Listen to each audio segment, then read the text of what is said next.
Bulan Mei adalah titik krusial dalam kompetisi sepak bola, saat takdir sebuah klub dipertaruhkan. Di momen seperti ini, peran kapten menjelma jadi sesuatu yang suci. Mereka bertugas menjaga fokus tim tetap terjaga, memastikan mental rekan setangguh baja, dan mengawal misi agar tak meleset dari sasaran. Indonesia patut berbangga, karena kini para pemain andalannya tak sekadar jadi pembeda di klub masing-masing.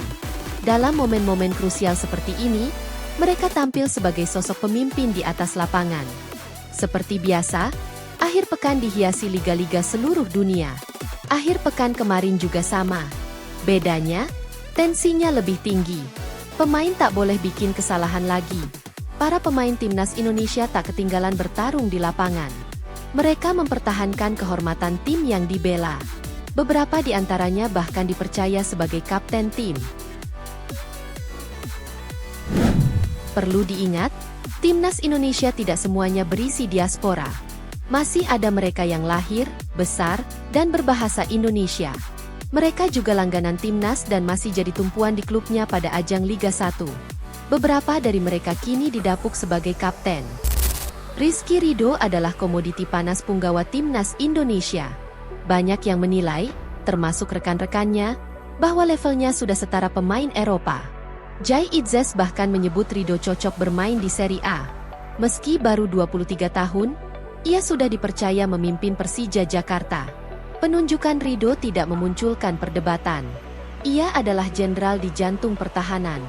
Permainannya lugas, mampu membaca jalannya laga, dan yang terpenting, bisa mengatur organisasi tim di lapangan.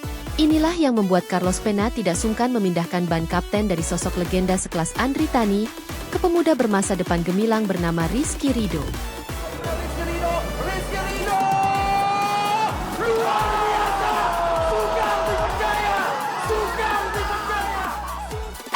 Memang tidak semua laga dijalani Ridho sebagai kapten. Ada kalanya ban kapten pindah ke bahu yang lain. Tapi itu hanya terjadi saat dirinya berperan sebagai pengganti. Pada laga akhir pekan lalu, Rizky Ridho memimpin Persija Jakarta mengalahkan Bali United. Menang 3 gol tanpa balas juga jadi bukti betapa disiplinnya sang kapten menjaga kedalaman. Ridho bukan satu-satunya penggawa Garuda yang menjadi pemimpin di klubnya. Dari Kalimantan, muncul Nadeo Argawinata yang mulai diakui leadership-nya. Ada sedikit perbedaan antara Ridho dan Nadeo.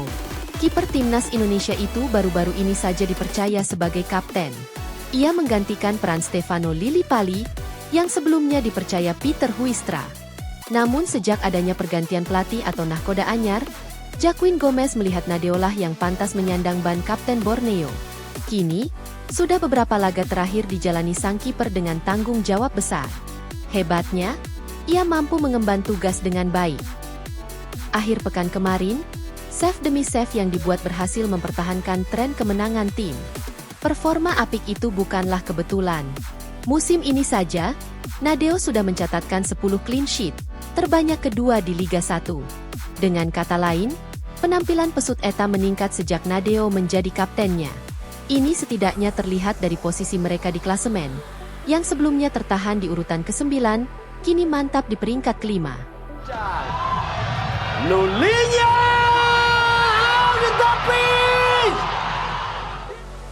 Nadeo dan Ridho kini mantap sebagai kapten tim. Peran ini penting bagi posisi mereka di timnas. Kepemimpinan di klub terbukti berguna saat tugas negara datang. Dulu, pemain timnas sering kena mental dan minder di level internasional. Kini itu tak lagi terlihat. Keberadaan dan peran mereka pun semakin sempurna dengan munculnya bintang-bintang Eropa yang punya peran sama. Apalagi, pada kenyataannya, beberapa dari mereka yang mengadu nasib di Eropa juga didapuk sebagai kapten. Yang paling anyar ialah Kelvin Verdonk, yang baru saja menggoreskan tinta emas. Bersama klubnya, NEC Nijmegen, ia membenamkan Ajax Amsterdam, raksasa Belanda, pemilik gelar terbanyak Eredivisie, plus calon kuat juara musim ini. Tapi, minggu kemarin di Johan Cruyff Arena, semua fakta dan kesenjangan di atas tidak berguna. Semangat juang tim tamu bikin NEC berpesta. Mereka menghukum tuan rumah dengan 3 gol tanpa balas. Seperti biasa, Verdonk tampil sebagai starter dan bermain 90 menit. Yang istimewa, dia ditunjuk sebagai kapten di ibu kota. Penampilannya benar-benar kokoh di belakang, membuat lini depan Ajax kelimpungan. Dari 6 duel yang ia terlibat, ia menang 5 di antaranya. 90% tackle berhasil, 12 kali menahan serangan lawan, dan 6 kali ball recovery. Aksi Verdong tak hanya berguna untuk lini belakang. Serangan juga senantiasa dia lancarkan, yang berdampak pada kemenangan mutlak 0-3. Bagi Verdong, ini kesempatan langka yang harus dimanfaatkan semaksimal mungkin. Itulah yang ia tanamkan dalam pikiran dan dilaksanakan di lapangan. Terakhir, sudah pasti penjaga marwah Garuda, pemain yang sedang hangat diperbincangkan di Italia, Jai Itzes. Ia baru saja memberikan kemenangan kedua untuk Venezia sepanjang 2025. Hebatnya lagi, yang mereka kalahkan adalah Fiorentina, tim yang tengah memperjuangkan tempat di Eropa. Deretan para pemain bintang La Viola tak sanggup menembus pengawalan kapten timnas Indonesia. Meski Fiorentina mendominasi dan menyerang sepanjang laga, tapi untuk mencetak gol, nanti dulu. Lucas Beltran, Yacine Adli, Robin Gosens, sampai Nicolo Fagioli harus lebih dulu melewati Jai Itzes. Performa Jai semakin menanjak sejak dipercaya sebagai kapten. Ia tidak kehilangan 1 menit pertandingan pun. Soal laga di Pierluigi Penzo kemarin, Jai tidak seperti biasa. Dia sangat berapi-api sampai tersulut emosi. Ia adu mulut dengan gelandang Fiorentina, Michael Folorunsho, bahkan nyaris adu jotos sebelum dipisahkan rekan-rekannya. Melihat Jai terlibat friksi dengan lawan adalah keanehan.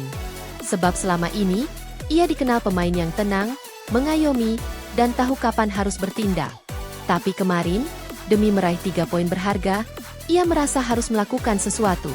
Ia bertindak maju paling depan demi harga dirinya. Akhir pekan kedua di bulan Mei menjadi catatan tersendiri untuk para penggawa timnas Indonesia. Permainan mereka di klub dipuji. Karakter dan kepemimpinan mereka diakui di lapangan.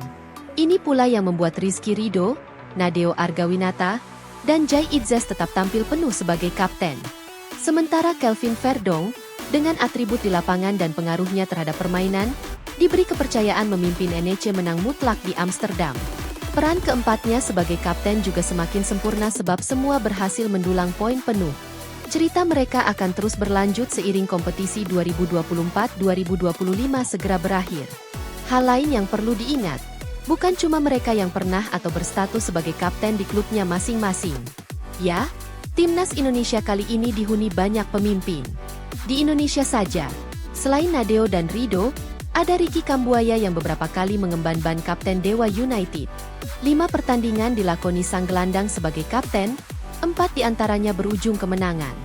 Hanya saja, 3 laga terakhir ban kapten Dewa United kembali ke lengan Risto Mitrevski. Di luar itu, pemain lain yang pernah menyandang ban kapten adalah Martin Pas. Momen langkah itu terjadi pada bulan April lalu dalam lanjutan MLS. Ia memimpin FC Dallas saat datang ke Minnesota dan berhasil memastikan gawangnya nirbobol. Tak cuma di tim utama, ada pula penggawa Indonesia yang menjabat kapten tim muda di klubnya.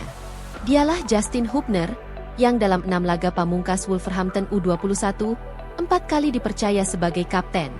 Satu nama terakhir yang haram dilupakan adalah Kevin Dix. Ia idola baru di sisi kanan pertahanan Indonesia. Kecepatan, akselerasi, keberanian, dan akurasi tendangan jadi ciri khasnya. Bisa dibilang, ia pemain Indonesia yang karirnya paling mengkilap di Eropa. Bagaimana tidak? Manchester United sudah ia permalukan. Liga Champions sudah dicicipi. Juara Liga sudah dimenangi. Namanya sudah harum di Denmark. Ia pilar utama FC Copenhagen selama 3 musim. Sejauh ini, sudah 3 kali Dix tampil sebagai kapten. Sayang, ia harus mengakhiri kompetisi lebih cepat. Tercatat, sejak 13 April, Kevin Dix menepi gara-gara cedera hamstring. Tidak ada lagi aksinya sampai musim 2024-2025 selesai. Namun musim depan, kita akan melihatnya di liga yang lebih terhormat, Bundesliga Jerman. Ini fenomena baru untuk timnas Indonesia, yang mana skuadnya dihuni para kapten dari berbagai benua. Harapannya, fenomena ini bisa berdampak besar untuk permainan dan hasil akhir. Untuk mental dan pola pikir. Untuk hari ini dan hari esok. Untuk yang sekarang bermain. Sampai nanti mereka-mereka yang muda yang meneruskan. Dan inilah wajah baru timnas Indonesia. Sebuah tim yang tak lagi hanya mengandalkan talenta, tapi sudah dibalut dengan kematangan, kedewasaan, dan jiwa kepemimpinan.